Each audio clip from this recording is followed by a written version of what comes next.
विश्व 24 न्यूज हर पल आपके साथ। नमस्कार, आपण पाहत आहात विश्व 24 न्यूज।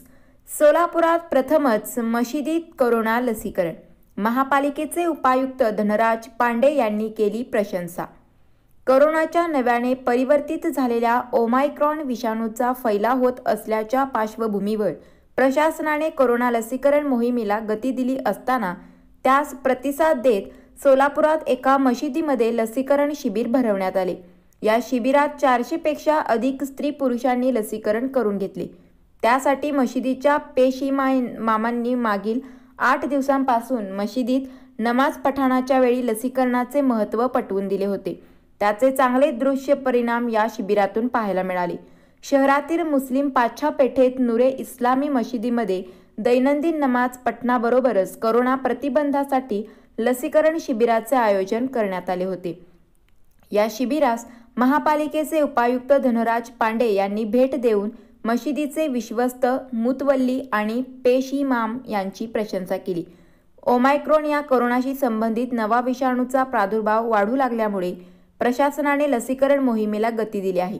त्यासाठी कठोर उपाययोजनाही हाती घेतल्या आहेत।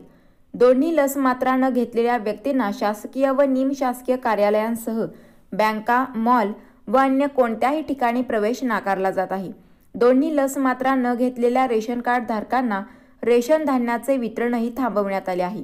या पार्श्वभूमीवर लसीकरणाचे महत्त्व नूरे इस्लामी मशिदीचे पेशीमाम अब्दुल कलाम शाह आणि प्रमुख मुतवल्ली उस्मान रचबरे यांनी मशिदीत दररोज नमाज पठणासाठी येणाऱ्या बांधवांना पटवून देण्याचे आणि त्यांना लसीकरणासाठी प्रवृत्त करण्याचे ठरवले। त्यासाठी मागील आठवडाभर मशिदीत प्रबोधन केले जात होते। लसीकरणाबाबत असलेले गैरसमज दूर करून ते आरोग्यासाठी कसे हितावह आहे हे पटवून दिले गेले। त्यास प्रतिसाद मिळाला। त्यानुसार मशिदीतच लसीकरण शिबिर आयोजित केले। या निमित्ताने महापालिकेच्या आरोग्य यंत्रणेचे पथकही प्रथमच मशिदीत आले। नमाजाच्या वेळा वगळता दिवसभर लसीकरण सुरू होते। महिलांसाठी स्वतंत्र व्यवस्था करण्यात आली होती। यावेळी नगरसेवक रियाज खरादी यांनी सहकार्य केले। शेख इरफान बागवान, रफिक विजापुरे, पत्रकार सलाउद्दीन शेख, हकीम शमशाद शेख आदींनी लसीकरण शिबिरासाठी उत्कृष्ट नियोजन केले होते। राज्यातील महत्त्वाच्या आणि आपल्या भागातील ताज्या बातम्या पाहण्यासाठी आजच आमच्या विश्व 24 न्यूज चॅनलला YouTube वर सबस्क्राइब करा आणि बेल आयकॉन प्रेस करा।